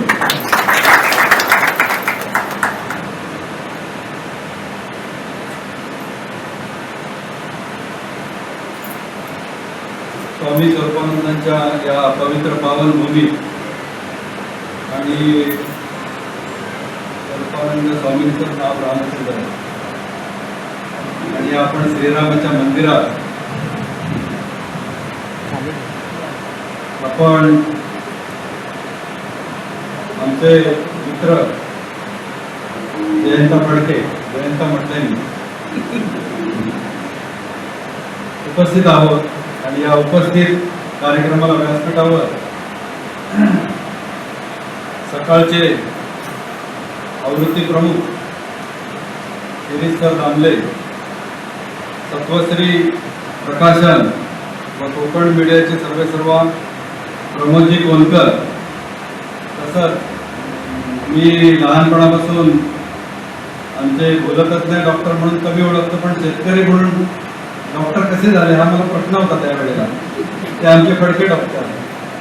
आणि नंतर माझी ओळख झाली रानडे डॉक्टरांची. ते बरेच वेळेला बागेत असायचे, डॉक्टर हे नाटक कधी करता असा एक मला प्रश्न होता. तर आमचे रानडे डॉक्टर. त्याचप्रमाणे कोकणच्या कायापालट व्हायला नव्हे, पण वानर आणि माकडांना कंटाळून जो शेतकरी सध्या दुर्मुखलेला दिसतो आपण, त्याच्यासाठी कळकळीने आमरण पोषण करणारे आमचे मुलाखतकार अविनाशजी काळे साहेब. त्याचप्रमाणे नुसती व्यासपीठावरची नावं घेऊन चालणार नाही, कारण जरी पक्ष सोडला असला तरी मी 8 वर्षापूर्वी होतो राजकारणात, त्याच्यामुळे सगळ्यांची नावं घ्यायची सवय आहे. जिजामाता पुरस्कार प्राप्त आमच्या शैलजा बेरे मॅडम, आमच्या आत्मा अंतर्गत कार्यक्रम जे होता सर्व त्यांच्या पाटील मॅडम, आमचे कृषी विभागाचे सर्व साहेब, मासाळ साहेब, आणखी हे आता आडनाव विसरलो मी, ते एक साहेब आहेत. त्याच्यानंतर आमचे नर्सरीचे उत्पादक करणारे आणि फळ प्रक्रिया उद्योजक अमर देसाई साहेब, त्याच्यानंतर मोहन दामले साहेब, लोकमान्य नर्सरी, आणि माझं लक्ष आहे. त्याचप्रमाणे आमचे ऋषितुल्य, जरी ते आम्हाला मित्र म्हणत असले तरी बाळ दाते, आमचे डॉक्टर खेर, असे बरेच मान्यवर समोर बसलेले आहेत. आणि या कार्यक्रमाला मी काय बोलणार असा प्रश्न होता, आणि ते मी जे बोलणार ते हे सगळे बोलून गेले. तर काय बोलायचा प्रश्न आहे, पण तरी सुद्धा मी आता 2 शब्द जे बोलतो ते गप्पा मारण्यासारखे बोलतो. मी काय तुम्हाला शिकवण्या एवढा, तुमचं उपदेश करण्या एवढा कुठल्याही प्रकारचा मोठा मनुष्य नाही. मी जयंत फडकेचा मित्र या नात्याने मी 2 शब्द बोलतोय, तेवढे ऐकून घ्याल अशी अपेक्षा करतो. सध्या गुगल बाबा आल्यापासून वाड्यात गुरु राहिला नाही, आणि प्रत्येक माणसाला जी गुरुची आवश्यकता असते ती पण राहिली. जो तो शहाणा समजायला लागला, ज्याला त्याला सगळं येतं, त्याच्यामुळे शिकवण्याचा प्रश्न नाही. आणि आपल्याला आत्ताचा जो हे साहेब म्हणाले की जेनझीचा जमाना आहे, त्याच्यामुळे सगळ्यांना आता ब्लिंकिट किंवा अशा प्रकारचे झोमॅटो सगळं 10 मिनिटात पाहिजे, इन्स्टंट पाहिजे. माझं म्हणणं असं की फडके साहेब हे MA राज्यशास्त्र झालेले. मी माझं शिक्षण अतिशय कमी आहे. 11वी नापास झाल्यानंतर तेव्हापासून ठरवलं की पुस्तक वाचायचं नाही, पुस्तक वाचायला घेतलं की झोप येतो. पण या साहेबांनी मला म्हणाले तुमच्या हस्ते प्रकाशन करायचं, म्हणून मला सगळं पुस्तक वाचायला लागलं. अशी परिस्थिती आज माझ्यावर या साहेबांनी आणलेली आहे. जरी मित्र असलं तरी आता तुम्ही साहेब म्हणतो. आणि त्याच्यात आता सगळे तरी इतके प्रश्न मांडलेले आहेत, आणि नुसते प्रश्न मांडलेले त्यांनी मार्ग आणि त्याचे उपाय, तर हे सांगणार असं पुस्तक मला वाटतं फार क्वचित मी चाललेलं असेल, त्याकडे वाचलेलं नाही. मी जो काय बोलतोय तो अनुभवाने बोलतोय. याच्यामध्ये जे काय भरपूर मी लिहून आणलंय की जातीचा मातीचा शेतकरी असं जयंत फडकेंनी हे केलेलं आहे, लावलेलं आहे. त्यांच्या मागे बळीराजाचे बोल, प्रश्न, संघर्ष, मार्ग ही लेखमाला शिरीष दामले यांनी प्रकाशित केली, आणि त्याचं आज आता पुस्तक प्रकाशन झालंय. त्याचप्रमाणे आपण जे राहतो कोकणामध्ये, हा सगळा दाराखोऱ्यांचा भाग आहे. त्या वेगळं सांगायला नको. आपली प्रत्येकाची मानसिकता अशी झालेली आहे की पु ल देशपांडे सांगतात तसं की एखाद्याने उद्योग करायचा झाला तर त्याचं कर्ज कधी भेटणार नाही, अशी परिस्थिती आपल्याला तशी वेळ येऊ नये असं प्रत्येकाला वाटतं. आणि जो तो दुसऱ्याला कुत्सित बुद्धीने बोलत असतो. पण तसं या जयंत फडकेंनी कुठेही काही या पुस्तकामध्ये लिहिलेलं नाही.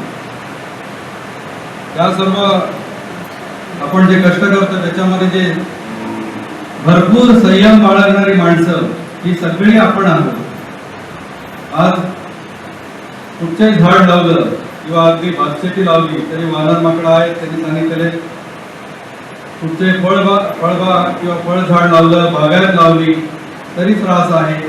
पण या सर्वांवर मात करून त्यांनी जे विषय लिहिलेला आहे तर त्या निसर्गाची वेगवेगळी चक्र आहे, तर ती त्यांनी पुस्तक रूपात मांडलेली आहे. की शेतकरी जो व्हायला मागतोय किंवा होऊ घातलेला आहे किंवा ज्याला व्हायची इच्छा आहे, त्या माणसाने शेती करायची म्हणजे काय करायचं, तर पहिला संयम बाळगायचा. त्याच्यानंतर त्याला मातीचा पोत कसा वाढला पाहिजे, त्याच्यामध्ये बायोमास म्हणजे काय, त्याच्यात कार्बन कंटेंट म्हणजे काय, त्याच्यामध्ये गांडूळ खत गांडूळ कशी वाढली पाहिजे, काय असल्यानंतर बायोमास किती झाला तर गांडूळ वाढतील त्याच्यामध्ये, रासायनिक शेतीचा जो अतिवापर झालेला आहे तो कमी कसा करावा, आणि फवारणी म्हणा, औषधं म्हणा किंवा आपली रासायनिक खतं ही कमीत कमी वापरून योग्य संतुलन किंवा त्या संतुलित आहार त्या झाडाला कसा देता येईल हे त्यांनी सांगण्याचं त्या पुस्तकात लिखाण केलेलं आहे.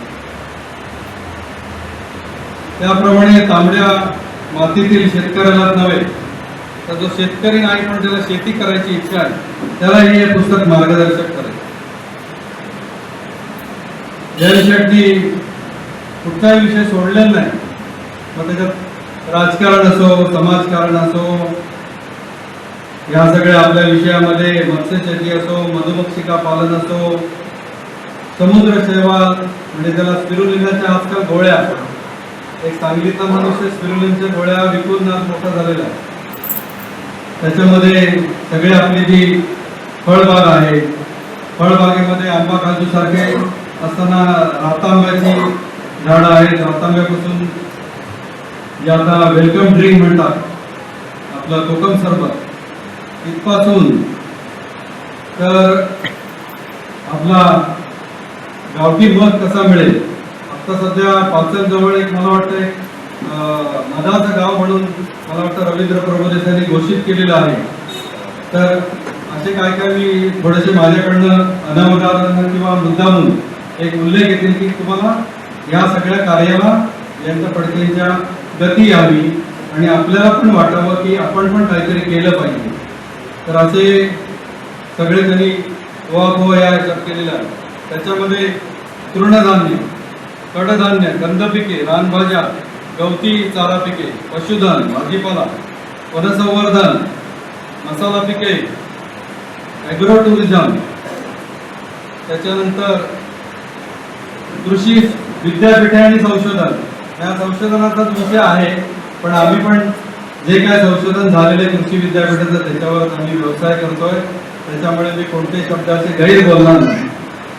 दुसरी अशी गोष्ट आहे की कुठलाही माणूस, कुठलाही शेतकरी, कुठलाही समाजातला घटक दुखावे किंवा दुरावे किंवा शेतीपासून दूर जाईल असं न करता तो शेतीमध्ये शेती करण्याला प्रवृत्त कसा होईल हे त्यांनी या पुस्तकात लिहिलेलं आहे. त्याचप्रमाणे त्यांच्याकडे स्वतःकडे पण असे ते म्हणाले बोलू नका माझ्याबद्दल, पण आता बोलायला लागतंय मला की ते उत्तम वक्ते आहेत, शेतकरी आहेत, गांडूळ खत उत्पादन करतात, मला वाटतं दुकान पण त्यांचं होतं, ते पोलीस पाटील पण आहे आणि सगळ्यात चांगली मला भावलेली त्यांचा जो गुण आहे, यांच्या घरामध्ये एकत्र कुटुंब आहे. एकत्र कुटुंबाबरोबरच यांच्याकडे जे आम्ही ज्याला सहकारी म्हणतो, आमचे कामगारांना आम्ही सहकारी म्हणतो, आणि हे टीमवर्क आहे. त्या सगळ्यांचं त्यांना अगदी बायको असेल, भाऊ असेल, भाऊजाई असेल, आई वडील असतील, काका आहेत, त्याच्यानंतर आमचे सगळे कामगार लोक आहेत, हे यांच्याकडे न सांगता आपापलं काम पद्धतशीरपणे करत असतात आणि त्याच्यात कुठचीही बोलण्याची किंवा अडचण कुठचाही यांना येत नाही. हे मला त्यांची खरोखर हा गुण मोठा त्यांचा घेण्यासारखा आहे. त्याचप्रमाणे त्यांच्याकडे त्यांच्या मिसेस, त्यांचा पण याच्यात उल्लेख करायला लागेल. उकडं मी अतिशय भयंकर छान बनवतात, कारण मी लहानपणी खाल्लेलं, त्याच्यानंतर ते खाल्लेले आता यांच्याकडचे खाल्ले. आणि जयंत फडकेंचा एक दुसरा त्याने नवीन एक उत्पन्न केलेला म्हणजे तो आपलाच आहे, म्हणजे काजूच्या बोंडाचा खजूर त्यांनी केलं. ते नाव त्याला वेगळं म्हणतात, पण तो मी खाल्ल्यानंतर जवळजवळ 4-5 जणांना त्यांच्याकडनं विकत घेऊन फुकट वाटला आणि कोणालाही सांगता आलेलं नाही की हा काजूच्या बोंडाचा खजूर आहे. तर असे हे सातत्यपूर्ण चांगले उद्योग करतात आणि त्याच्यापासून त्यांचा अतिशय उत्तम विकास हो ही माझी परमेश्वराच्या चरणी प्रार्थना आहे. त्याचप्रमाणे लग्न संस्था आणि मुंबई हा मला त्याच्यात म्हणजे हा कसा काय त्यांनी लिहिलं नाही हा मला प्रश्न आहे, कारण याच्यावर न बोललेलं असं लोक म्हणतात की याच्यावर तुम्ही बोलवलं का, कारण पूर्वीच्या काळात मनी ऑर्डरवर आपण चालायचो, असं एक कमीपणा वाटायचा. पण माझं म्हणणं की त्यांनी जो विषय मांडलेला आहे आणि तो इतका चांगला मांडलेला आहे की त्याच्यामुळे आता मला वाटत नाही कोण मनी ऑर्डर पाठवत असेल, एक मन खुशी कोण येत असले तर, पण आता आपले बरेचसे भाग कोकणातले हे आता स्वयंपूर्ण होणार आहे आणि त्याच्यासाठी त्यांनी आणखीन एक भाग त्याच्यात उचलून धरलेला आहे, तो म्हणजे बचत गट. इतका बारकाईने त्यांनी अभ्यास केलेला आहे ना या कोकणाच्या शेतीबरोबर शेती संलग्न जे विषय आहेत ते, तर मला खरोखर त्यांना नमस्कार करायचा आहे. आणि आंब्याविषयी काय बोलायचं, आपला आवडता विषय आंबा. तर मला वाटतं पूर्वजन्म जर कोणाला जर असं वाटत असेल की पूर्वजन्म कोणाचा विश्वास असेल नसेल, तर हा मनुष्य पूर्वी आंबा होता असं मला वाटतं. कारण यांनी इतकं आंब्याविषयी सखोल लिहिलेलं आहे ना की त्याला खतं कुठची घालावी, त्याचं कार्बन कंटेंट किती पाहिजे, त्याला बुरशीनाशक कुठचं देऊ नये, कुठचं द्यावं, त्याच्यानंतर त्याचं हार्ड प्रोनिंग म्हणजे छाटणी, सॉफ्ट प्रोनिंग कमी छाटणी कशी करावी, त्याच्यानंतर त्या काढणी पश्चात आंबा तयार झाल्यानंतर काढणी पश्चात विक्री व्यवस्था कशी पाहिजे, इतकं बारकाईने लिहिलेलं आहे की मला वाटतं पूर्वीचा आंब्याचा जन्म असला पाहिजे. त्याच्यानंतर बांबू प्रक्रिया उद्योग, फणस प्रक्रिया उद्योग. आजच सकाळी थोडं विषयांतर होईल. मी ज्या संस्थेत काम करतो संचालक म्हणून परवा मला निवडून झाली ते आमचे ग्लोबल कोकण भूमी पर्यटक संस्था, त्याच्यातले आमचे सचिव आहेत डॉक्टर मीना लोक. एक काटकर नावाच्या महिला उद्योजक आहेत, पहिल्या शिक्षिका होत्या. त्यांनी त्यांच्याकडे जे वेगवेगळे विषय होतात की रानभाज्या विषय तुम्ही दिलेला आहे, रानभाज्यांविषयी त्यांनी जो एक हे ठेवला होता, एक दिवसाचा उपक्रम, त्याच्यामध्ये टाकळा या विषयावर त्या मॅडमनी शिकून घेतलेली. आणि आता तुम्हाला कमाल वाटेल, म्हणजे मलाही वाटली की टाकळ्याचा सामोसा वर्षाचे 365 दिवस चिपळून इथे मिळतील तुम्हाला. कुठेही तुम्हाला वाटणार नाही की टाकळ्याचा सामोसा कसा होऊ शकतो, आधी आपण नाका मुरडतो.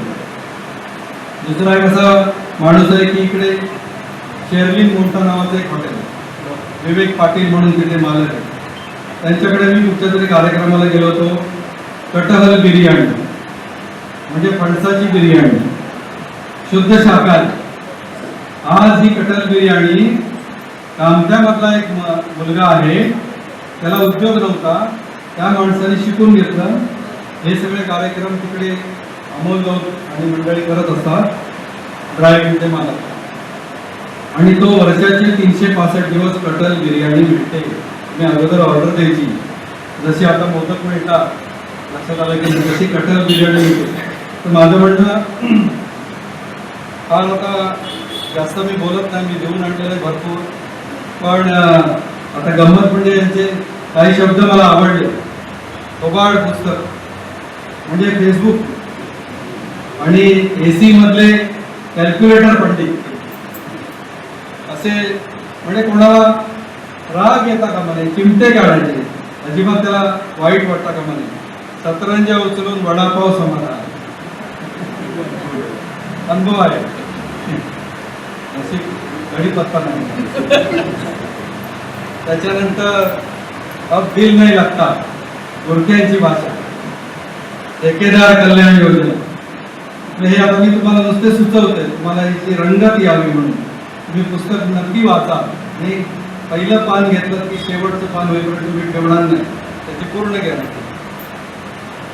त्याचप्रमाणे त्यांनी अंजन घातलेले, पण ते सॉफ्ट शब्दात. शिक्षणाने पैसा कमवण्याची अक्कल शिकवली, पण माणसाची नाती जपायला शिकवणारा धडा अभ्यासक्रमात नाही. म्हणजे माझ्या हृदयाला ते भेटलं वाक्य. ह्या सगळ्याचा पुस्तकाचा मुख्य विषय म्हणजे विषमुक्त अन्न आणि शेतकऱ्यांनी येणारे अडचणींवर मात करून पुढे जायचं कसं. त्याचप्रमाणे त्यांनी इथून पुढे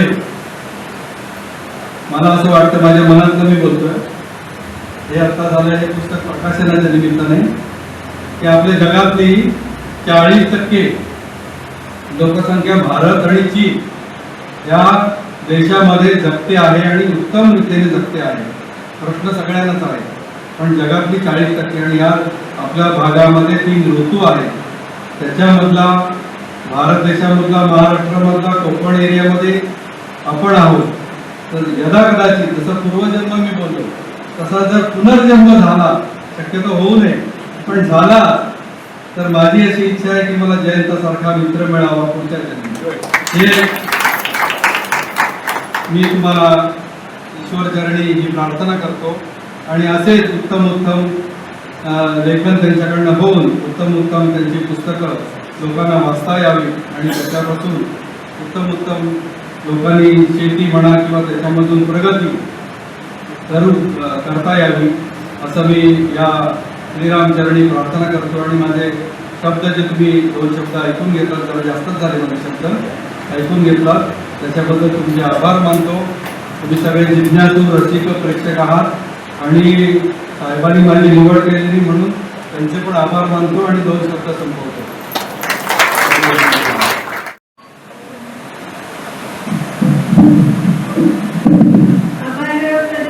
वयाच्या आधी 1-2 शब्द बोलेन. आपण सर्वजण जाणतो की शेती हा फक्त काही व्यवसाय नाही आहे, तर आपल्या कोकणातल्या लोकांच्या अन्न सुरक्षेचा आणि संस्कृतीचा आधार आहे. पण आजचा शेतकरी निसर्गाची अनिश्चितता, वाढता उत्पादन खर्च आणि बदलती बाजारपेठ यासारख्या अनेक आव्हानांना तोंड देत आहे. पण तो आपली शेती त्याचबरोबर टिकवून ठेवण्याचा प्रयत्न देखील करत आहे. निसर्गरम्य वर्णनं, निसर्गाची सुंदरता, कोकणाची वर्णन असतील ही थोडीशी बाजूला चालली तर वास्तव काहीसं वेगळंच आहे. आणि हेच वास्तव समोर आणणारी, योग्य माहिती देणारी आणि नवे विचार, नवे अनुभव देणारी पुस्तकं ही या अनुषंगाने खऱ्या अर्थाने मार्गदर्शन करतात. आणि अशाच एका पुस्तकाच्या प्रकाशन कार्यक्रमाचे आज आपण सर्वजण साक्षीदार आहोत. याचा आनंद आहे. आजचा सोहळा यशस्वीपणे पार पाडण्यासाठी अनेकांनी मोलाचं सहकार्य केले. त्या सगळ्यांचे सर्वप्रथम आभार मानते. सत्परश्री प्रकाशन रत्नागिरीचे प्रमोद कोनकर यांचे विशेष आभार. त्यांनी हे पुस्तक अतिशय सुंदर स्वरूपात प्रकाशित करून वाचकांपर्यंत पोहोचवण्याची जबाबदारी स्वीकारली. त्यानंतर आज ज्यांच्यासोबत ते या पुस्तकाचं प्रकाशन झालं ते काकाचे मित्र विनोद काका प्रभू देसाई यांचे देखील मनपूर्वक आभार.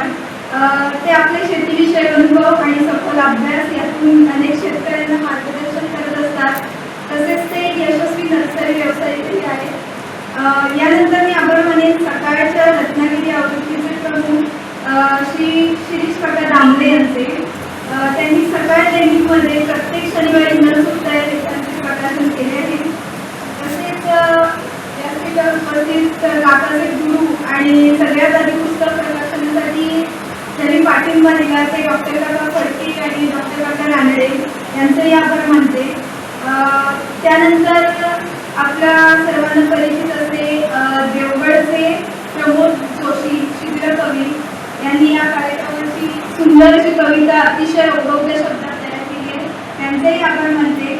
त्यानंतर आजच्या कार्यक्रमाची प्रस्तावना करणाऱ्या काकाचे मित्र राजू काका तामणकर यांचेही आभार मानते. त्यानंतर आजच्या कार्यक्रमाचे अत्यंत ओघवते आणि प्रभावी शैक्षणिक सूत्रसंचलन करणारे, शेतकऱ्यांचे प्रश्न सोडवण्यासाठी कायम झगडणारे अविनाश काका काळे यांचे आभार मानते. त्यानंतर महत्त्वाचे आभार म्हणजे आजच्या कार्यक्रमाचे मुखपृष्ठ ज्यांनी तयार केलं. पुस्तक म्हटलं की सगळ्यात पहिल्यांदा आपल्याला मुखपृष्ठ डोळ्यासमोर येतं. पुस्तकाच्या आतील विषयाचं आरसारूपी चित्र म्हणजे मुखपृष्ठ असेल. तसंच आकर्षक आणि समर्पक असं मुखपृष्ठ ज्यांनी तयार केलं ते मिलिंद काकाचे मित्र रवी वाडेकर पुणे यांचे विशेष आभार मानते. तसेच आजच्या कार्यक्रमातील सुंदर क्षण कॅमेऱ्यात टिपणारे आणि आंतरराष्ट्रीय स्तरावर आपल्या छायाचित्राचा रसा उमटवणारे आदित्य भट यांचे आभार मानते. कार्यक्रमाच्या तयारीत आणि आयोजनात मोलाचे सहकार्य करणारे आबा काका चिपळूणकर आणि कार्यालयीन सहकार्यांचे सर्वांचे मनापासून आभार मानते.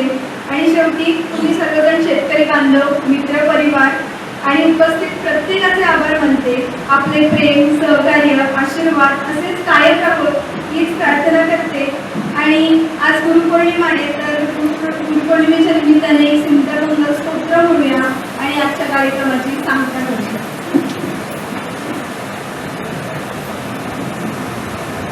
उपकाराची सोय सगळ्यांसाठी केलेली आहे, तर सगळ्यांनी घेऊन या.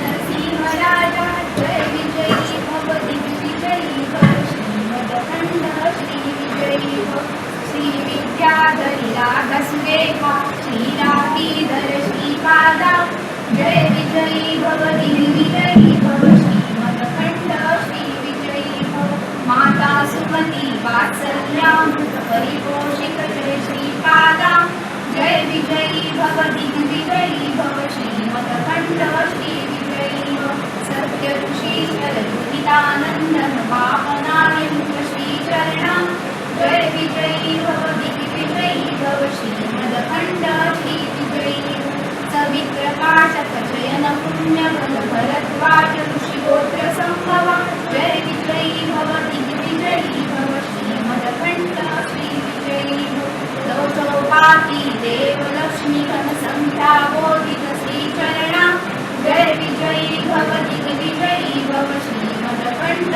श्री विजयी भव पुण्यरूपिणी राजमामृत गर्भ पुण्यफल संजाता जय विजयी भव दिग्विजयी भव श्रीमदखंड श्री विजयी भव सुमती नंदन नरहरि नंदन दत्तदेव प्रभु श्रीपादा जय विजयी भव दिग्विजयी भव श्रीमदखंड श्री विजयी भव पिटिकापुर नित्य विहारा मधुमती दत्ता मंगल रूपा जय विजयी भव दिग्विजयी भव श्रीमदखंड श्री विजयी भव श्रीपाद